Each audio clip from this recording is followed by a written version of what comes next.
Hey everyone, we're about to get started here.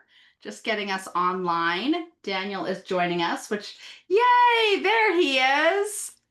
So good to see you. It's great to see you. Oh my goodness, what a fabulous background. Hopefully it's not too loud.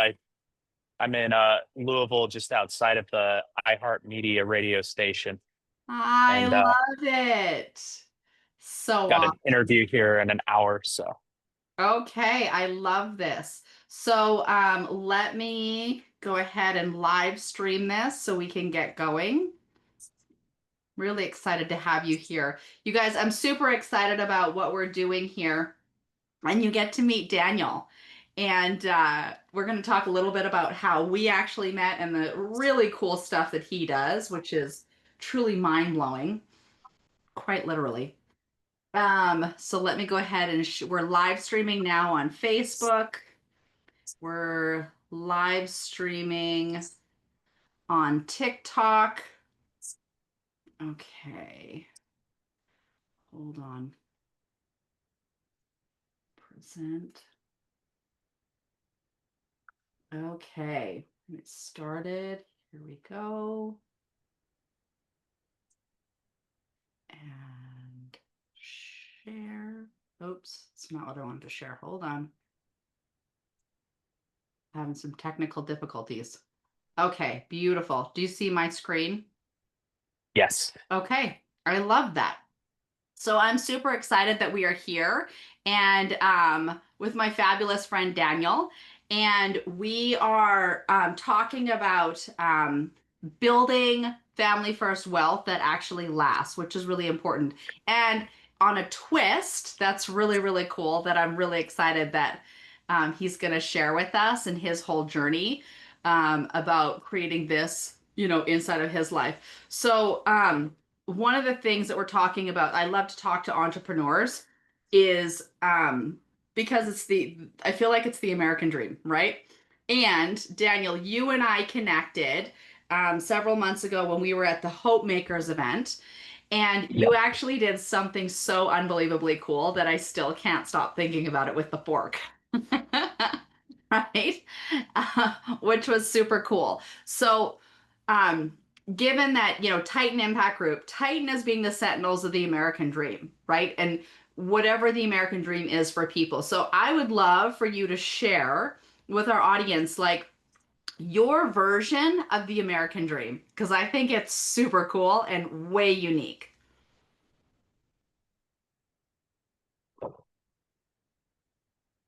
that's actually a tough question because I think the American dream is dead. But I think that everybody has a dream to be able to find happiness, to be able to support themselves and support their family. And I don't think it's just an American dream. I think that's the dream for everyone to be able to just spend more time with the people that they love. And the honest truth is, unless you create a way to find that financial freedom, unless you create, the life that you want, you're just going to end up doing the life that you're handed. And Right. so, that's where, I guess you could call it the American dream of being able to start from nothing and create something. And that's really what I did. I started with nothing. Came from lower socioeconomic background, and I started my entire career as a mentalist and keynote speaker in college when I was broke. I was laid off of my student job. I wasn't sure how I was going to pay my $300 rent for my slumlord apartment, which my room was actually a kitchen that had been converted into a bedroom. So I had a sink at the foot of my bed. It was it was awful and I couldn't afford it. And then I decided I was going to go out on the streets and just start doing magic. And so I started Right. busking, and that's where I realized, wait, people can pay me to do this. Right. And it's like, I never thought of that before. Okay, well, let's put together a show. People wanted me for birthday parties. I started doing birthday parties. I was like, wait, you can do more than birthday parties. People bring in magicians for company parties. Well, what do I need to do in order to do that? Well, I know I need to create my own my own curriculum. At the time, I was studying atmospheric sciences. I wanted to be a weatherman. I wanted to chase storms. That was what I wanted Right. to do, is, severe weather research. And so I dropped all of my classes and I started taking psychology, acting, dictation. I took broadcast journalism, and I took all of these classes that I thought would give me the skills that I needed to be successful. And so I guess when it comes to creating that dream or making it manifest, at the end of the day, everybody is doing the best that they can with the Right. tools that they have.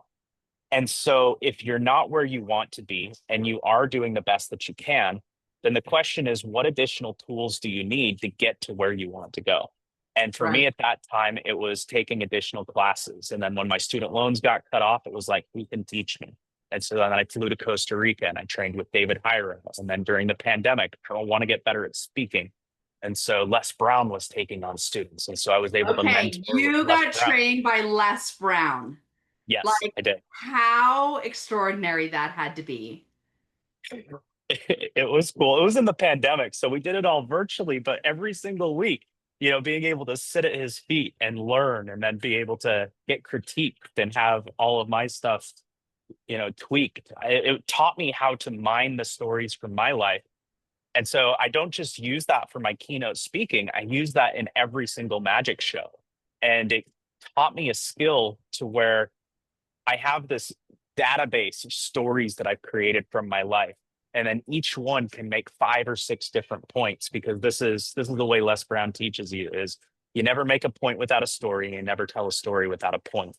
I And love that. so, I was able to take these stories, whether it's, crashing my bike, falling out of a treehouse, whether it's when I found out that I had autism. That's a story I use all the time in my magic shows. And so you tell the story and then you make a point, and the stories help anchor the points. And so I realized that with these company parties and these corporate events, at the end of the day, every single meeting that we have is for a reason, whether it's for connection, whether it's for appreciation, whether it's to get people excited. And so I was going to be able to use these stories to not only get everyone laughing, turn people invisible, and give them an amazing, entertaining show, but then at the end of the show, connect everyone and bring the entire event together with a story that is customized specifically for that client. That's extraordinary. I love what you do so much and how you do it, which is amazing. So, and your version of the American dream. So, again, you're going to school and you being, what did you call it? An extreme. I always want to say, like, it reminds me like Twister. You're like chasing those storms. I wanted to be a severe weather researcher, and so a storm chaser, and go Yeah. out and actually drive and chase the tornadoes and launch Okay, so it rockets up was into like them, that. all of that, like Twister. Yeah, So awesome. So you had that dream, and then literally out of necessity came the other part of your dream and becoming this extraordinary magician, but a magician in a way that is motivating, inspiring, and literally like taking companies forward faster through the messaging. I love that so much. absolutely. You know, Go ahead. this is kind of fun, but have any of you ever thought of multiverse theory?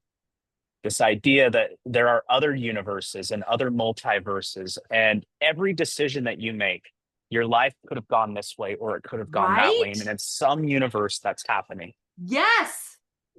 The thing is we have so much potential. We can do just about anything that we set our minds to. And in my keynote, Performance Beyond Expectations, one of the things I talk about is how our teams and ourselves, we can go through multiple lives. And so if at any point you feel like you're stuck or you feel like something needs to change, you don't have to stay the same. You can always go do something else. You can always try something new. You can become something else and evolve.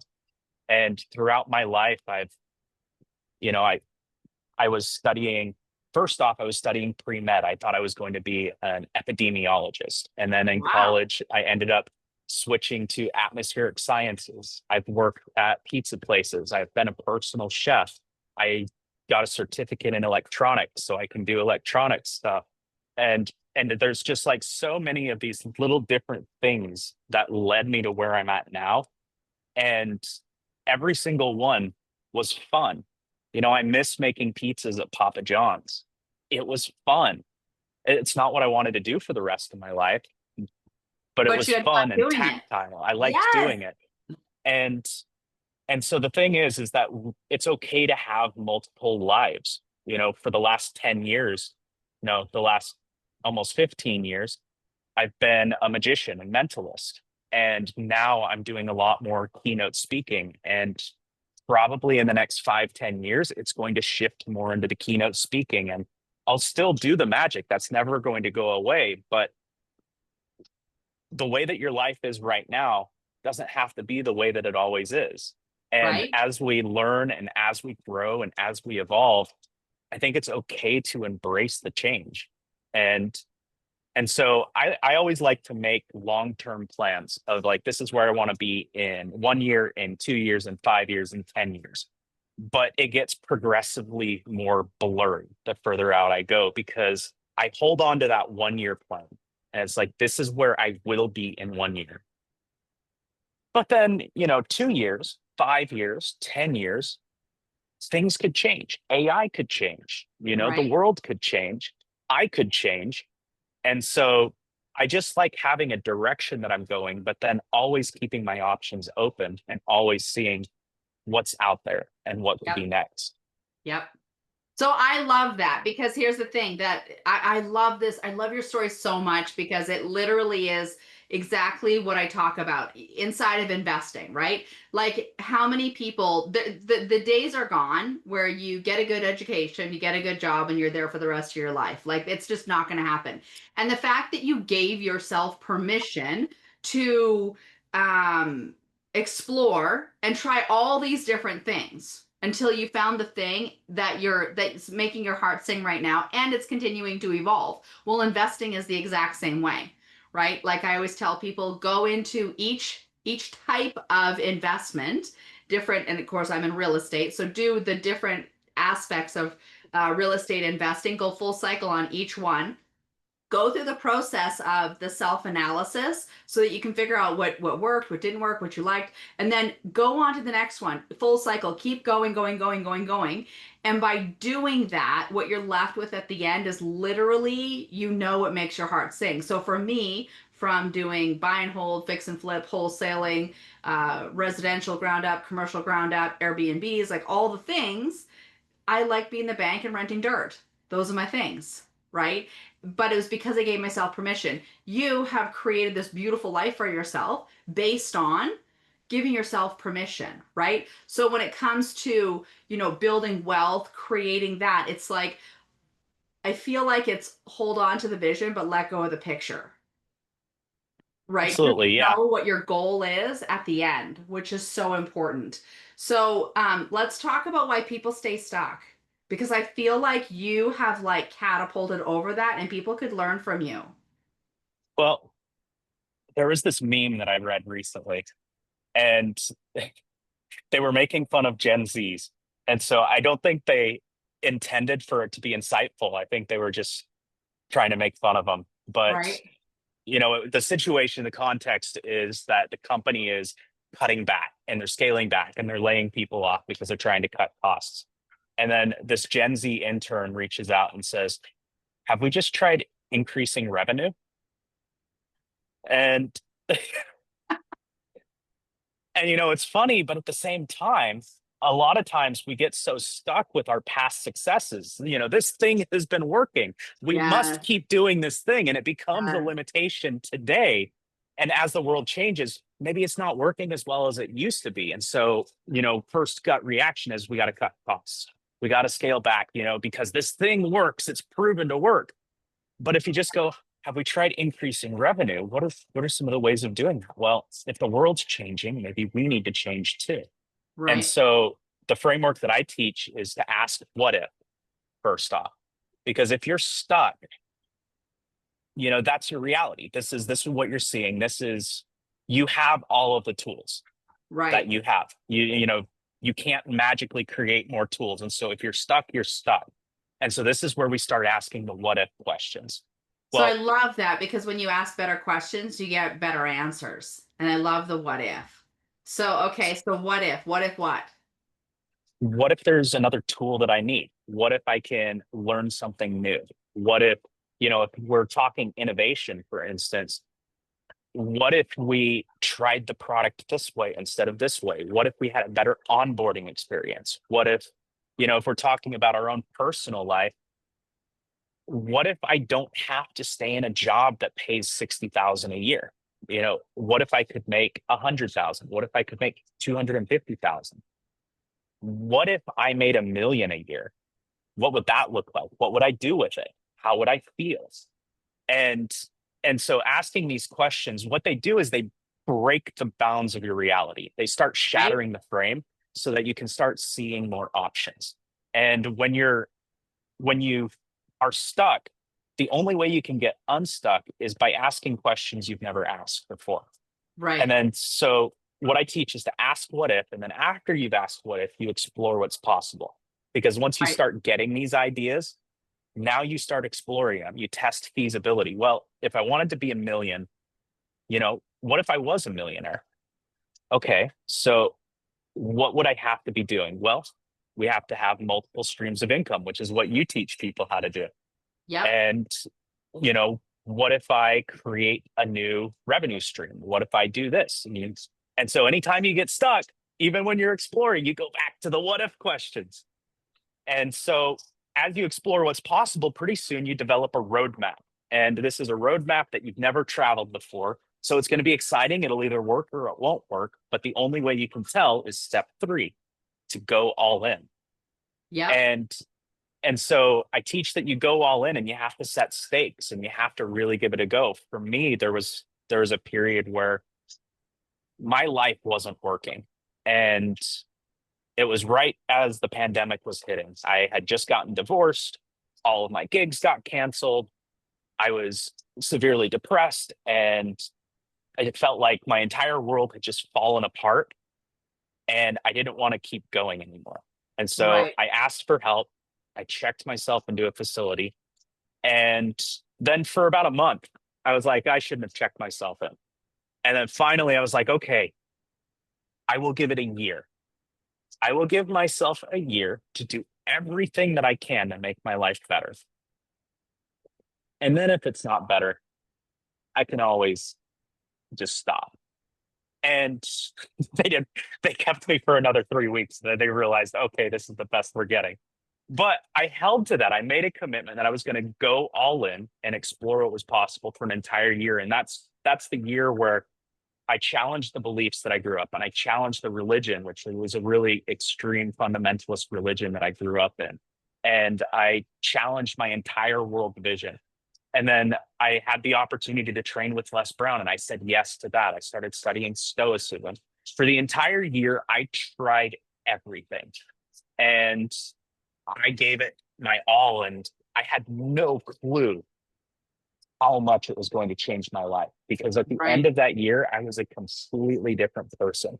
I Yep. felt free. I felt happy. I had made new friends. I had developed new communities that were now supporting me, and I also developed skills and learned things that I didn't know was possible just by allowing myself to challenge my concept of reality and then say yes to every opportunity. It changed my life. I love And that. and so then that's where we go into the final step, which is step Yep. 4, learn and grow. Mm. This is not everything's going to work. And during that year, some things didn't work, but other things did. And that's where when we go all in, whether we face plant in the mud or whether we soar into the sky, there's always a lesson we can take from it. And I think this is even one of the things that people who have experienced a ton of success they miss out on is because when something is successful, oftentimes we just go, yay, it worked. All right, now what? But when something fails, like we spend months diving in and going, what went wrong? Why did Right. it go wrong? You know, what could we have done differently? And if we take that same energy that we put on our failures and then put that on our successes and go, why did this work? Why was this so successful? How can we make it just 5% better? We can start to iterate the success and find ways to take it completely to the next level. We don't have to just learn and grow from our failures. We can learn and grow from everything.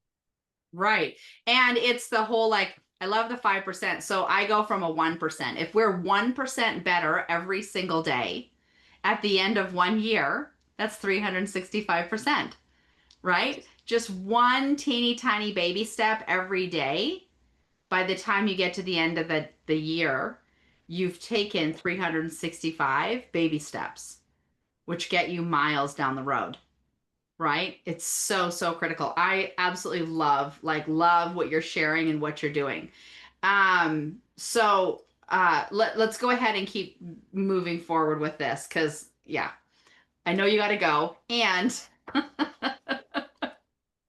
your story is amazing. So I would love for you to share about more about specifically how and what you teach people um, when you're like being a keynote speaker, because I think this is powerful and I think more companies and more events need to have you come and be a keynote speaker. Yeah. So with my keynote speech, I draw not only from my personal life, but I also draw from my years of experience as a magician and mentalist, because innovation and magic are pretty much the same thing. I mean, Right. I'm sure most people have heard that any sufficiently advanced technology is indistinguishable from magic. You know, if we were to take a computer back into the 17th century, they would call it the magic box. And and so when I'm creating something new for my show, or when I'm creating a new magic trick, it's the same creative process that we go through when we want to either reinvent our lives, reinvent our teams, or reinvent our products within our company. But I don't just use this framework for my art. I use it for my life. It's something that I've lived. It's something that I've learned and experienced over time. And so what I want to do is I want to come into these companies and to help just kind of shake them up a little bit so that they see the world differently. Because a lot of times we just get stuck seeing the same thing. We just keep, doing the same thing again and again. And if it's working, that's great. But the problem is the world keeps changing. Right. And as the world keeps changing, we have to evolve as well, or we get left behind.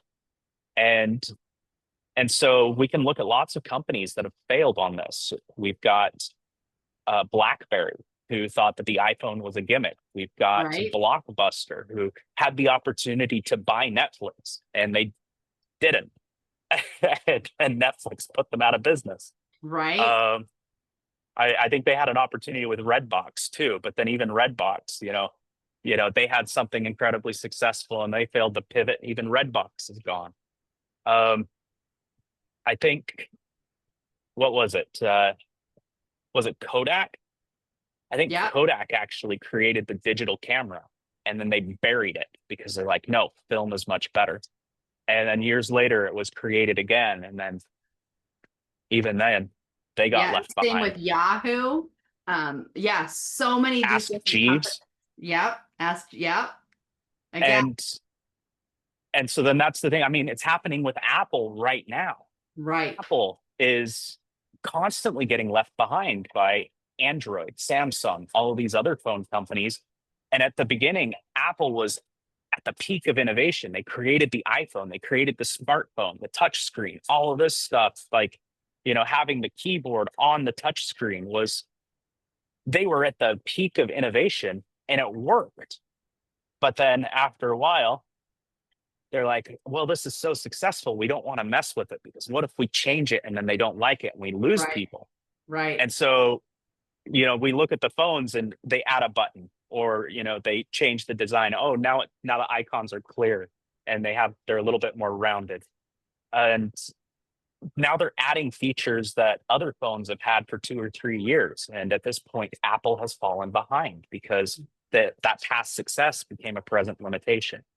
And so that's what this entire keynote is about how do you continue to innovate and how do you do it safely? Yeah.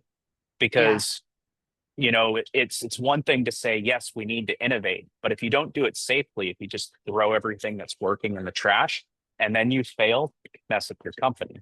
So what are the Right. ways that we innovate safely and take safe risks, and how do we learn from that and continue to grow? And and it's something that I think everyone can learn from, whether it's for your company or whether it's for your own personal life, because we have Yeah. to take our own personal risks as well. You know, Yeah. growth doesn't happen when we're comfortable.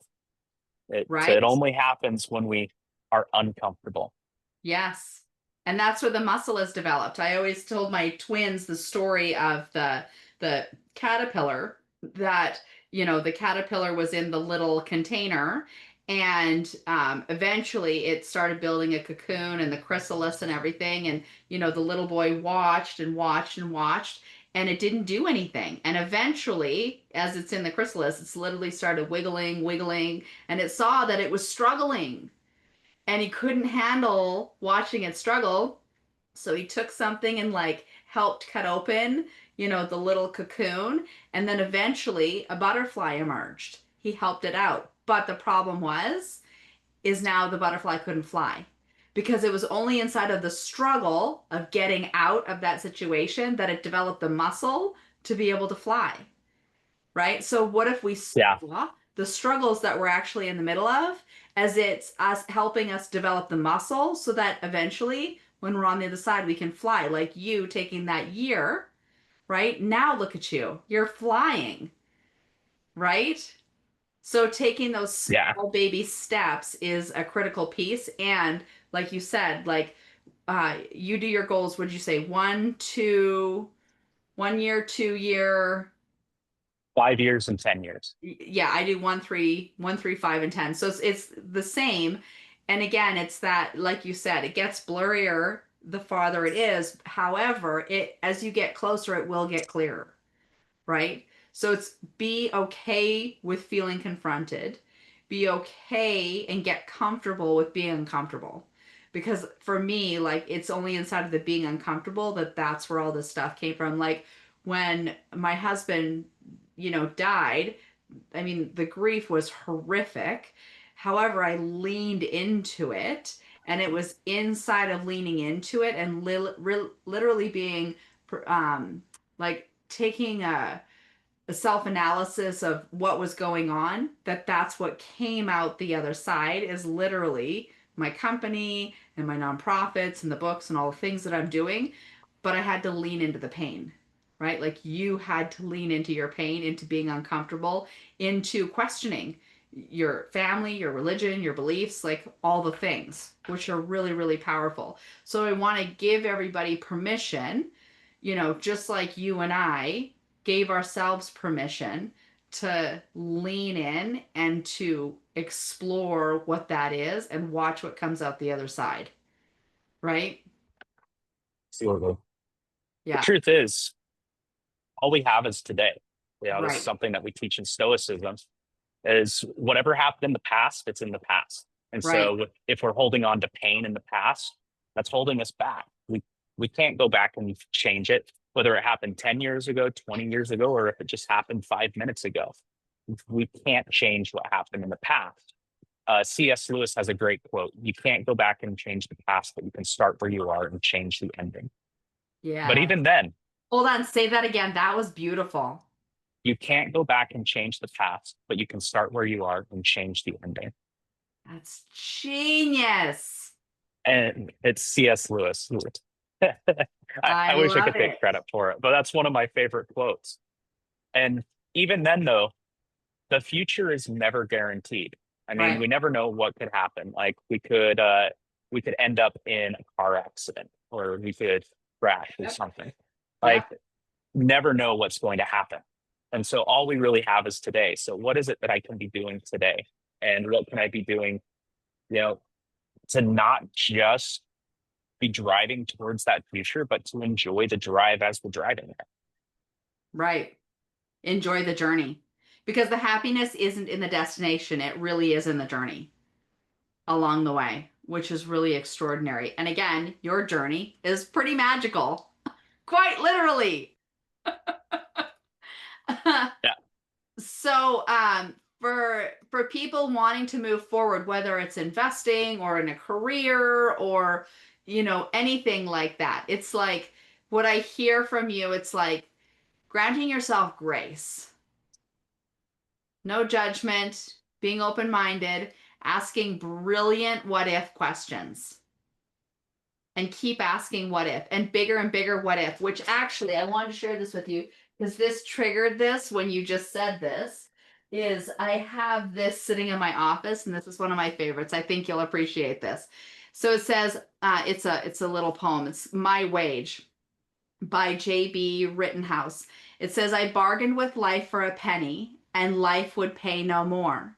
However, I begged at evening, then I counted my scanty store. For life is a just employer. He gives you what you ask, but once you have set the wages, why you must bear the task.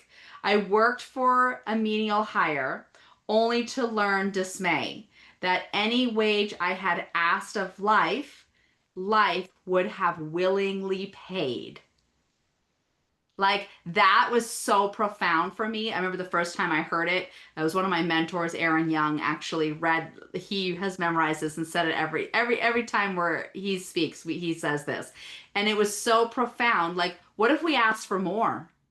Right? Like, what if we stopped asking for little because that's the family we were born into, or culture, religion, whatever it is that has us think small? What if we played big? Right? Like, I'm out to get the 120,000 adoptable children in U.S. foster care system adopted. Why? Because it matters. It saved my life. I was one of those kids, right? I adopted my twins out of the foster care system. I know the impact. Like, why not? Why not find homes for 120,000 of them? We can do this, right? So it's like ask big things and play full out. And maybe it doesn't happen, but what if something just shy of that happened that was still miraculous? Like, why not? Like, why play small when you can play big? It's just as much energy and effort, right? So, when it comes to building wealth, there is a lot of fear around the unknown because there's a lack of financial literacy inside of the school system, our culture, all of that. So, inside of your beautiful magic, what would you say about that? I know I'm, One of the things that we are taught in the education system is we're taught to punch a clock. We're taught that our hours are what's valuable. We come in, we set hours, business hours. These are our work hours. These are where we learn. The entire system is set up to trade time for money. mm, But cannot you cannot build most people. Let me rephrase that because it's not an absolute. Most people cannot build reasonable wealth by trading time for money. right. And so the only way that you can really magically create wealth is by trading value. And so the question is, how do we make more value? And how do Yes. we bring more value? I think it was Zig Ziglar. He said, um, I'm going to butcher the quote. Something about you can get everything you want in life if you just help enough other people get everything that they want. Yes, I love that. It was something along those lines, but it was Zig Ziglar who said Yep. that. And that's what I've built my entire career off of, is serving my audiences, serving my clients, and serving the companies with the keynotes. It's all about delivering value. I deliver it through my digital clone. I deliver it, even when people don't hire me. I send them all of these resources to have amazing events because I just try to give as much value as possible. And even with my magic shows, a lot of magicians show up to be like, "Ha, I tricked you. Ha ha, magic." And then the whole thing is they're trying to create this feeling of like, "Whoa, how did he do that?" But my entire show has been designed to pull them into the experience, to make it that I'm sharing this experience with them instead of fooling them. And so we do this specifically to create dopamine through storytelling and endorphins through laughter. And then I use storytelling at the end by creating that custom story to create oxytocin, because this makes sure that my audiences feel focused, they feel happy, they feel less stressed, and they feel more human and connected. And then with fundraisers, they feel more generous as well. There's other types of magic out there, the ones where you cut someone in half, the ones where you have a spike and you're slamming people's hands down on the spikes. And it's like there's danger and something bad could happen. That creates cortisol. And I feel like that doesn't serve my audiences because it's a stress hormone. And Right. so even in the magic that I choose and the way that I structure my show, it's all shaped about serving others. And I feel like the more that you create this value and the more that you give, the more that you get. But at the same time, just like you said, you can't give without asking. You have to ask Right. the world. Yep. I love that so much. So I we get to see you again on Thursday so people can come back and ask questions and stuff. And I would love if you can do the fork thing on Thursday and show everyone because that is hands down the coolest thing ever. I've got one right here if we want to do You're it gonna now. do it for me? Oh my gosh. Okay. Everybody, this is crazy amazing. Okay, watch this. This is so cool. Watch this. So I realized when I was younger, I had this ability that I could bend metal with my mind. It was the wildest thing. I just take the fork and I just feel it and I can just give it a push Look and at it just cause that. it to bend. Crazy. But what's Oh my wild goodness. is if I swing it like this, That's nuts. you can actually see it just melt in half. Now, I'm actually going to straighten this back out. There we go. And then we're going to try something else. I'm going to bring it in nice and close so that you can see it. All I do is just focus. You Now, guys, this is this is solid steel crazy. from Sam's Club. This is nuts. And Oh I could just my put a gosh. You nice just twist in there. twisted the fork. I mean, I don't know how it works. I just take it, give it a wave, snap my fingers. It goes crazy. I actually woke up after a bad dream one morning. My whole silverware drawer looked like this. It's all twisted. Yeah. Oh my gosh. But what's strong is fork is really sturdy. Now, this is where I would have someone actually try and bend it because it doesn't want to bend. But if Right. I focus on it, it just becomes like putty. I can just take it and just wrap That it up, is crazy. Oh my just like so. gosh. And then when I do this in person, I always give it to someone as a souvenir. And I say souvenirs are great because they help us remember special moments. So every time you look at this, don't just think about what I was able to do.